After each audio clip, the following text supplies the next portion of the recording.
Fala aí pessoal, bom dia, boa tarde, boa noite, dependendo do horário que você está vendo esse vídeo. Hoje, dando continuidade aqui ao nosso treinamento de Alternate End User Experience, nós vamos falar um pouco sobre a instalação do agente no Mac. E aí eu trouxe um conteúdo para vocês aí para a gente poder compartilhar esse conhecimento, certo? Vamos lá. Os objetivos hoje aqui são três. A gente vai explorar um pouco os requisitos desse ambiente, do ambiente Mac, tá? É um ambiente diferenciado da parte de Windows, então a gente precisa dar uma olhada nessa parte. Eu vou executar a instalação de um agente aqui com vocês para que vocês possam ver, tá? E depois, assim como nós fizemos com o Windows, a gente vai verificar se ele está reportando lá no site do Alternate, né? No nosso ambiente em SaaS, para que a gente possa explorar isso no futuro, tá bom? Bom, vamos lá, vamos pôr a mão na massa aí e vamos olhar como é que a gente explora esses assuntos sobre o Mac. Bom, vou minimizar aqui a minha apresentação e eu vou voltar lá para o nosso tenant, tá? Por que eu estou voltando para cá? Porque aqui a gente tem as informações sobre os nossos agentes, né? Então aqui na guia de Configuration Agent Deployment, nós temos nossos agentes para fazer o download, né? Um dos agentes que está aqui é o agente de Mac, tá? Esse agente fica disponível aqui e ele possui só a versão One Device, tá? Assim como o agente de Windows, que também tem um One Device, esse mesmo agente pode ser instalado em vários laptops, né? No caso, como é Mac, é um MacBook, né? Então você pode reaproveitar o mesmo agente para espalhar isso em vários MacBooks, tá? É, a gente tem toda a informação aqui também do lado direito sobre os agentes e principalmente o que a gente vai explorar nesse item número um, nesse objetivo número um, que é a parte dos requerimentos, tá? Então, como a gente fez com a parte do Windows, a gente também vai utilizar o link aqui do Mac, né, para instalação unificada do Mac, para que a gente possa explorar um pouco aqui as informações, tá? Então, aqui a gente tem todas as informações do que o agente faz, o que ele vai monitorar, as métricas, né, que ele monitora dos Macs, né, nos MacBooks, principalmente, onde a gente instala esse agente. É interessante falar que, diferente do Windows, os MacBooks possuem características diferentes dentro do sistema operacional, então nem tudo que a gente captura com Windows a gente captura com Mac, tá? A gente tenta ser o mais parecido possível nas capturas, mas devido à arquitetura do sistema operacional, nem tudo é possível capturar. Então a gente tem aqui algumas informações, detalhes do que a gente pode capturar, eventos do sistema, né? Alguns eventos da aplicação que acontecem com a aplicação, então tem alguns detalhes aqui no começo para vocês, tá? É legal explorar essa parte para que vocês tenham conhecimento disso.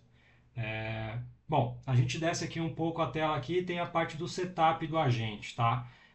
Aqui é um item interessante e esse também é um diferencial da parte do agente para o Mac, tá? Então aqui o agente para o Mac ele é preparado pela equipe de desenvolvimento da Riverbed para o seu tenant. Então toda vez que tem um agente ali, aquele agente One Device, ele já vem pronto com as informações do seu ID na cloud, do link da onde ele deve conectar, então isso já está empacotado dentro desse agente, tá?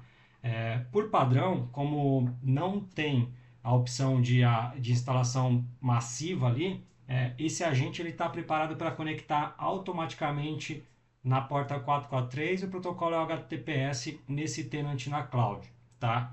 E aqui vem uma segunda informação importante. Eu não consigo executar comandos avançados nele para, por exemplo, configurar um proxy, tá?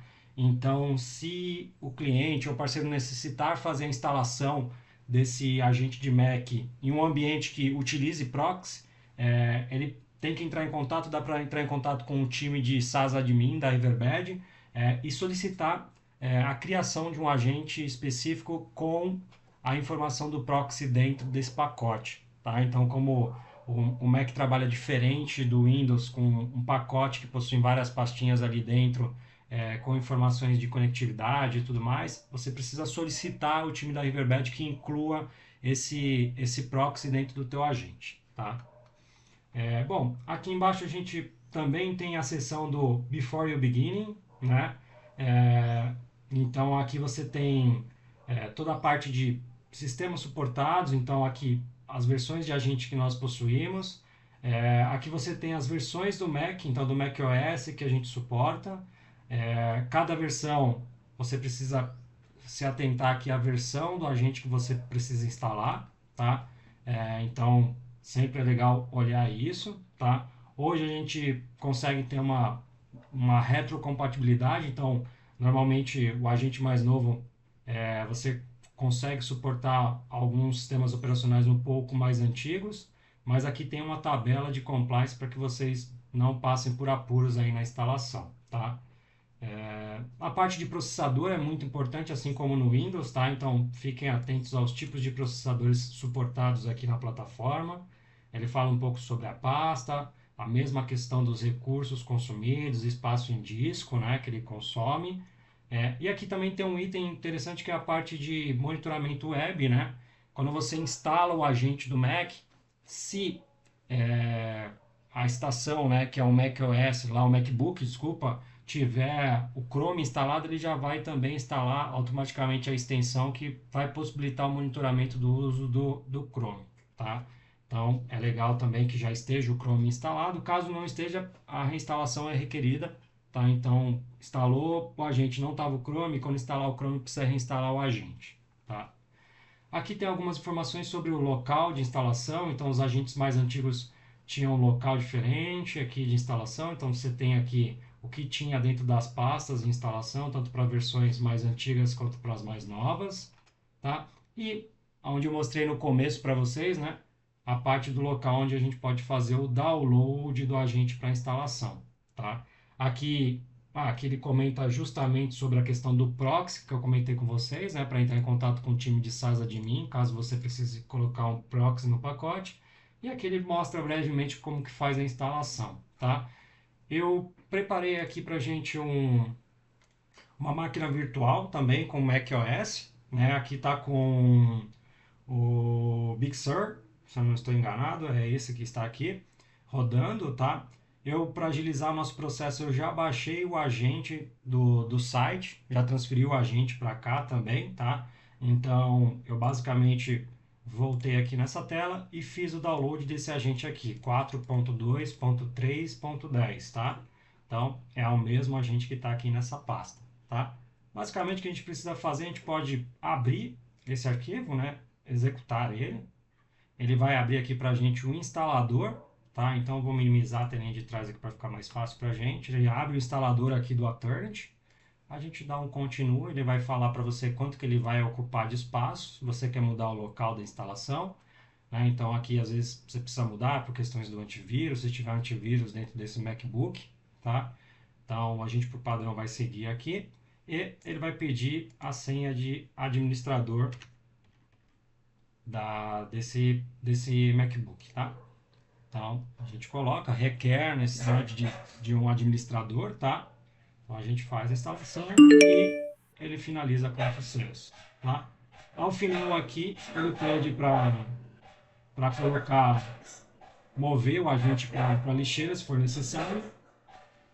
E aí agora a gente já tem o agente instalado. Como que a gente pode verificar esse agente? Nós podemos ver aqui no Alternate, aqui no Monitor e procurar por Alternate, tá? Então aqui a gente tem as opções do Alternate, são os agentes rodando aqui, tá? Então já está disponível aqui para a gente, já sabe que está rodando. Uma outra opção é que a gente vá na parte de Applications aqui também do MacBook, né? Ele vai abrir a parte de Applications e aqui ele já deve aparecer para a gente o Alternate Agent, tá? A gente pode dar um clique com o botão direito e vir em Show Package Contents. E aí todos os pacotes que ele instalou já estão disponíveis aqui dentro, tá? Uma vez que a gente fez isso, ele já automaticamente vai fazer o processo de tentar se comunicar com o ambiente em cloud, tá? Então ele já vai tentar fazer aquela comunicação que leva de 1 a 5 minutos, como nós fizemos também com o Windows, e a gente já vai conseguir acompanhar pela interface aqui também essa comunicação, tá? Então, a gente sempre acompanha por aqui, tá? Então a gente clica nesse íconezinho que vai levar a gente para a parte de inventário, tá? Devices Inventory. E aqui nós já podemos ver que nosso Mac aqui já passou a reportar, tá? Então ele logo vai começar a gerar para a gente aqui algumas métricas, mas a gente pode vir aqui em Device Details e provavelmente ele já vai começar a trazer algumas coisas aqui para a gente, tá? Então usuário, a versão do Mac, a última vez que ele bootou, e logicamente ele vai começar a trazer algumas métricas também nesse equipamento aqui para a gente, tá? Então a gente consegue explorar isso, a gente vai explorar isso com um pouco mais de detalhes no futuro, tá? Bom, basicamente era isso que eu queria passar para vocês hoje nesse Mão na Massa.